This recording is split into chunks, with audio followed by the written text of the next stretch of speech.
우리 하나님의 말씀 시편 134편 1절로 우리 3절 말씀 보도록 하겠습니다. 시편 134편 1절로 3절입니다. 제가 가지고 있는 성경책은 구약성경 900페이지입니다. 시편 134편 1절로 3절 우리 같이 한번 읽겠습니다. 보라, 밤에 여호와의 성전에서 서 있는 여호와의 모든 종들아 여호와를 송축하라. 성소를 향하여 너희 손을 들고 여호와를 송축하라. 천지를 지으신 여호와께서 시온에서 내게 복을 주실지어다. 아멘. 네. 한 일주일 넘게 이렇게 오랜만에 뵙는 것 같습니다. 오랜만에 이렇게 서서 설교하는 것 같은 느낌이 들어서. 근데 참 이게 휴가를 보내면서도 꼭 이 시간대 되면 눈이 떠져요. 그래서 제가 가장 싫은 것 중에 하나가 뭐냐면 그냥 계속 자고 싶어요. 근데 이 목회자는 어쩔 수 없는 적인 것 같아요. 쉬는 날도 되면 꼭 5시 아니 그 전으로 항상 눈이 떠져서 더 자고 싶은데 잠이 안 와요. 네, 잘 수가 없어요. 왜냐하면 그 시간에 뭐 해야 돼요? 네, 설교를 하든 기도를 하든 해야 되니까 어쩔 수 없이 또 눈 뜨면 휴가 가서도 결국 이 시간에 뭐 하고 있냐면 기도하고 있더라고요. 근데 막 속으로는 진짜 하나님 너무하시다. 이때만이라도 좀 더 잘 수 있게 좀 나한테 배려를 해주시면 참 좋겠는데 하나님의 배려는 어떤 배려일까요? 기도하라는 배려를 참 해주십니다. 어찌 보면 영적으로 계속 깨어 있으라는 하나님의 뜻이기도 하죠. 참 그래도 감사했던 건 그래도 잘 쉬고 돌아와서 오늘 여러분과 다시 함께 이 자리에서 만날 수 있다라는 거 참 감사한 일인 것 같습니다. 그러면서도 늘 들었던 마음이 역시 목회자는 어디 있어야 되느냐, 이 설교의 강단의 자리에 있어야 하고 성도를 만나는 자리에 있어야 한다는 생각이 들었습니다. 그래서 저도 우리 담임 목사님이 가끔 이해가 안 될 때가 있었거든요. 이렇게 목사님은 좀 쉬시지. 그렇게 애타게 그냥 이렇게 몸이 피곤하고 아픈데도 불구하고 강대상을 찾느냐. 그게 바로 목회자의 마음입니다. 저도 늘 드는 생각에 휴가를 가고 있지만 어딜 가고 싶냐면 예배 자리에서 설교 자리에서 지금 이 새벽에 설교하고 있어야 되는데 자고 있다. 눈 뜨고 있지만 기도하고 있지만 그래도 설교 강단의 자리에 있어야 하는데 이런 이 마음이 참 들더라고요. 오늘 그래서 제가 또 한번 담임 목사님의 마음을 또 잠시 알게 되는 또 계기도 되었던 것 같습니다. 지난 우리 한 주 동안 여러분을 이렇게 새벽 예배 때 뵈지 못했는데 오늘도 뵈니까 너무나 감사하고 어제 저녁에는 뭔 천둥번개가 그렇게 치는지 자다가 몇 번 깜짝깜짝 놀라서 깼습니다. 진짜 어디서 무슨 폭탄 터지는 소리가 어제는 엄청나게 큰 소리가 들려서 또 좀 있으면 비가 막 쏟아졌다가 또 알았다. 오늘도 새벽에 많은 분들이 못 오시겠네 했는데 이렇게 역시 새벽을 깨우시는 분들은 늘 이렇게 귀한 자리를 잊지 않고 오신다는 사실에 다시 한번 감사드립니다. 오늘 저와 여러분이 읽었던 이 시편 134편의 주제는 역시 성전에 올라가는 노래. 계속해서 우리가 성전에 올라가는 노래, 이 말은 다른 말로 표현하면 성전에 하나님의 전에 가서 우리가 하나님 앞에 어떤 모습으로 우리가 서야 하는지에 대해서 계속해서 이 시편 기자가 가르쳐주고 있습니다. 사실 요즘 계속 머릿속을 떼도는 생각이 하나 있어요. 그게 뭐냐면 나는 하나님의 말씀을 대하는 태도는 어떤 것인가. 저는 목사지만 저도 때로는 이렇게 주일날 여기 예배자로 앉아 있는데 나는 예배자로서 하나님 앞에 온전히 서 있는지, 나는 은혜 받는 일에 합당한지, 또 그런 모습으로 나는 평가를 하고 있지는 않은지 이런 생각을 합니다. 목회자들은 안타까운 것이 하나 예배를 드릴 때 평가를 해요. 나 같으면 저기서 어떤 설교를 할 텐데, 저 설교 이렇게 하면 좋을 텐데, 이런 생각을 하고 있더라고요. 내가 은혜를 받아야 되는데 거기서 그런 평가를 하고 있는 거예요. 그러면서 늘 그런 생각이 들어요. 나도 이런데 성도들은 어떨까? 근데 보면 우리 성도님들도 평가를 하고 계시더라고요. 목사님의 설교가 어떻고, 목사님의 모습이 어떻고, 은혜가 있네 없네 이런 이야기들을 하면서 나도 모르게 우리 모두가 평가자로, 흔히 말하면 면접관으로 서 있는 거예요. 오늘 저와 여러분도 오늘 그런 면접관으로 내가 예배를 드리고 있지는 않은지 한번 되돌아보셨으면 좋겠습니다. 예배는 내가 하나님께 영광 돌려주는 자리지 내가 그곳에서 누군가를 평가하는 자리가 아님에도 불구하고 우리는 어느 순간부터 평가를 하고 있어요. 그것이 뭐 은혜가 되네 안 되네, 말씀이 들어오네 안 들어오네. 뭐가 뭐 만족이네 불만족이네 하면서 우리 모두가 그런 평가를 하고 있더라고요. 오늘 이 시편 기자도 그런 평가를 할 수 있었겠지만 오늘 시편 기자는 성전에 올라가서 하나님을 찬양하라라고 그래요. 찬양하라. 성전에 올라가서 하나님을 어떻게 예배하는지에 대해서 끊임없이 설명을 하고 있다는 것이죠. 자, 그렇다면 오늘 시편 기자는 어떻게 우리가 예배를 드려야 한다고 할까요? 우리 어떤 모습으로 우리가 예배를 드리는 것이 마땅한지 다시 한번 우리는 시편 134편을 통해서 나눌 수 있기를 바랍니다. 먼저 1절 같이 한번 읽어보겠습니다. 시작. 보라, 밤에 여호와의 성전에서 서 있는 여호와의 모든 종들아 여호와를 송축하라. 자, 누구 보고 어떻게 하라고 그랬어요? 보니까 모든 종들아 여호와를 어떻게 하라? 송축하라고 그랬어요. 오늘 하나님을 예배하는 예배자는 어떤 사람이냐? 모든 사람이라는 거예요. 모든 이는 예배를 어떻게 하는 거예요? 드려야 한다라는 거예요. 봉사하니까 나는 예배를 안 드려도 되고 나는 안내하니까 예배를 안 드려도 되고 이게 아니라 모든 이가 뭐 하라? 주님을 찬양하라라고 그랬어요. 미국의 풋볼 선수였고 메이저 야구 선수였던 선수가 있습니다. 디안 샌더스라는 선수인데 이 선수는 사실 스포츠 하나에서 뛰기도 되게 벅찬데 거기다 프로로 뛰는 건 더 힘든데 이 선수는 두 개를 다 뛰었어요. 이 선수는요 풋볼에서 슈퍼볼에서 우승하기도 했고 월드 시리즈에서 우승 이 쉬운 일이 아니거든요. 그래서 그는 온갖 부와 명예를 누렸고 2011년에는 결국 풋볼 명예의 전당에 들어가는 놀라운 그런 결과를 가져왔답니다. 그런데 이 선수가 현역을 은퇴하고 여러 방송에서 출연을 하면서 역시 그는 돈도 많이 벌었다고 해요. 그가 마음만 먹으면 어떤 파티든 갈 수 있었고 환락을 즐길 수 있을 정도로 그렇게 생활을 했다고 합니다. 그런데 나중에 예수님을 믿고 그가 그리스도인이 되었을 때 그가 이런 책을 썼다고 해요. 그가 책에서 어떤 이야기를 했냐면 자기는 비싼 람보르기니 여러분 차 남자 부랑부랑 소리 나는 거죠. 그런 비싼 차를 타고 다녀도 뭐 했냐면 공허했대. 단 1마일도 자기는 행복을 느끼지 못했어요. 파티를 즐기고 여자를 만나고 값비싼 고급 보석들, 물건들, 집을 샀어도 여전히 그는 뭐 했냐면 공허했다고 합니다. 그런데 그가 비로소 예수님을 만났을 때 자신은 가장 행복했었고 한순간도 행복하지 않은 순간이 없었다라고 그가 고백을 했다고 합니다. 오늘 주님을 예배하는 자들은 그래야 합니다. 그리고 모든 자가 주님을 만났을 때 주님 때문에 행복을 얻어야 합니다.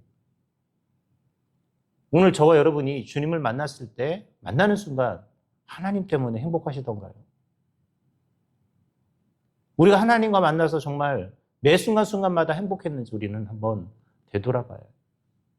그냥 우리가 하나님이 뭐 기도의 제목 응답해 주실 때나 행복하고 그냥 뭔가 내가 소망했던 것들이 이루어질 때 우리는 그때만 행복하진 않나요? 우리는 하나님을 만나는 그 순간순간마다 어떻게 되냐면 행복해. 여러분 짝사랑할 때 어때요? 내가 누군가 좋아하는 사람을 옛날에 짝사랑했을 때 그냥 바라만 보고도 있어서 그 시간이 행복하고 설레고 즐겁지 않던 거예요. 여러분 그래야 된다는 거예요. 하나님을 만났을 때 우리가 하나님을 만나는 순간순간마다 어떻게 해야 되느냐? 그런 마음이 한다. 누가요? 모든 자들이. 오늘 그래서 시편 기자가 모든 자들은 뭐 하라? 주님을 찬송하라, 송축하라라고 표현하고 있는 것이에요. 오늘 저와 여러분, 우리 모두는 주님을 어떻게 해야 될까요? 송축하는 자들이라는 사실. 그 어떤 누구도 예외가 될 수는 없습니다. 내 자녀들도 나도 모든 사람들이 다 어떻게 해야 될까요? 주님을 찬양해야 한다는 거예요. 두 번째로 오늘 우리는 또 어떻게 주님을 만나야 될까요? 2절 같이 한번 읽겠습니다. 시작. 성소를 향하여 너희 손을 들고 여호와를 송축하라. 여러분 아까 찬양할 때 두 손 들고 찬양하셨나요? 성경에 보니까 두 손 들고 찬양하라고 그랬는데 이 말은 무슨 의미냐? 어떤 행위, 어떤 마음. 여러분, 내가 뭔가 즐겁고 어떤 정말 감격에 겨울 때 사람들은 행동이 나타나게 돼요. 여러분 어떤 영화나 드라마를 보다가 어떤 뭐 눈물 나는 상황이 있을 때 뭐예요? 눈물을 흘려요. 뭔가 즐거울 때 사람은 웃게 되어 있어요. 제가 이번에 이렇게 휴가를 보내면서 와 진짜 4일 내내 덥더라고요. 근데 날씨가 너무 좋았어요. 보면서 근데 너무 감사한 거예요. 야 비가 올 수도 있을 법한데 4일 안에 그 보이기 힘들다는 한라산을 4번이나 다 보고 구름 없이 너무너무 좋은 거예요. 그리고 진짜 하나님이 만들어 오신 자연의 세계들을 바라보고 저는 이제 가장 좋았던 시간이 이 노을 질 때예요. 저 노을 지는 걸 되게 좋아하는데 아침에 해 뜨는 거하고 노을 지는 걸 너무 좋아하는데 신기하게 이번에는 3번 다 제가 3박 4일 때 왔는데 3일 내내 뭘 봤냐면 노을을 봤어요. 와, 그 노을을 보면서 드는 생각이 너무 감사하더라고요. 하나님이 이 세상을 너무나 아름답게 만드셨구나. 제가 막 사진을 얼마나 많이 찍었는지 노을 사진 한두 개만 찍어도 되는데 막 수십 장씩 찍었거든요. 여러분 내가 감격에 겨우면 어떤 행동을 하게 돼요. 그걸 보면서 막 사진을 남기든 아니면 어떤 행동을 하게 된단 말이죠. 그런데 오늘 하나님을 만날 때 우리는 뭐 해야 되나? 어떤 그 모습, 하나님을 향한 나의 구체적인 뭐예요? 행동들이 따라야 한다. 이 말은 내가 하나님을 위해 봉사도 해야 하고 하나님을 위해 어떤 직분도 감당해야 하고 하나님을 위해 내가 물질도 드릴 수 있어야 하고 내가 하나님께 예배하기 위해서 내 최고의 시간을 하나님께 드릴 수 있는 투자도 해야 한다라는 거예요. 그래서 오늘 시편 기자가 뭐라고 표현했냐면 자기는 손을 들고 하나님을 송축한다라고 그랬어요. 이 말은 뭐예요? 내가 할 수 있는 최고의 행위로 하나님을 만난다라는 것이죠. 오늘 저와 여러분 하나님을 만나려면 어떤 그런 행위들이 뒤따라야 합니다. 내가 하나님을 찬양하기 위해서, 내가 하나님을 예배하기 위해서 가장 좋은 옷을 입고 가고, 가장 좋은 모습으로 하나님을 만나려 하고, 가장 좋은 생각으로 하나님을 만나려 하고, 내가 하나님을 위해서 뭐 해야 돼요? 헌금도 여러분 그냥 막 억지로 막 어디서 있는 돈 꺼내지 말고 미리 준비해서 뭐 하셔야 될까요? 드릴 수 있어요. 저는 항상 한 달에 한 번씩 세집회를 이렇게 바꿉니다. 바꿔서 항상 그 돈은 절대 다른 데 쓰지 않아요. 미리 제가 언제 배웠냐면 저희 어머니가 저보다 신앙생활을 한참 늦게 하셨거든요. 근데 저희 어머니가 지금은 제가 우리 어머니 성경책을 제가 들여다보지 못했지만 예전에는 저희 어머니가 성경책 항상 보면 새 돈은 이 성경책에 꽂아 놓으시는 거예요. 몇 분 봤는데 보니까 헌금하시려고. 저도 신앙생활을 제가 더 했는데도 불구하고 어느 순간부터 그거 보고 제가 도전이 되더라고요. 그래서 저도 이제 웬만하면 항상 새집회 하려고 저도 이렇게 항상 미리 하고 항상 주일날 드리는 헌금은 새 걸로. 사실 뭐 큰돈으로 해도 문제는 없죠. 왜냐하면 내가 준비해서 가면 되는 거니까. 제 마음이라도 그냥 겉모양이라도 그렇게 하나님께 내가 예물을 드리고 싶어서. 사실 액수가 커지면 더 좋은데 액수가 커질 수 있는 상황은 아닌 것 같아서 그래도 마음이라도 내가 새집회를 드려야겠다 생각해서 항상 새집회를 집어넣는데 오늘 저와 여러분이 하나님을 만날 때 적어도 내가 헌금을 드릴 때든 아니면 내가 그걸 떠나서 내 상태든 이 모든 것이 어떤 상태여야 되느냐? 최고의 상태가 되어야 한다라는 거예요. 그래서 오늘 시편 기자가 뭐 했어요? 하나님을 만날 때 자기는 성소를 향해서 주님을 향해서 두 손을 들고 뭐 한다? 주님을 찬양. 이 말은 뭐냐면 최고로 하나님을 먹고 싶다라는 거예요. 만나서 자신의 마음을 드리고 싶은 거예요. 그게 물질이 됐던 봉사가 됐던 뭘 하든 뭐 하는 거예요? 마음을 다해 하나님을 향해 다하고 싶다라는 표현인 것이거든요. 오늘 저와 여러분이 그런 예배자들이 될 수 있길 바랍니다. 자, 이렇게 우리가 주님을 예배하면 하나님은 우리에게 그러면 어떻게 하실까요? 우리 3절 같이 한번 읽겠습니다. 시작. 천지를 지으신 여호와께서 시온에서 내게 복을 주시고. 어디서 주신다고요? 시온은 당시 어디 뭐예요? 하나님의 성전, 하나님의 전이 있었던 곳.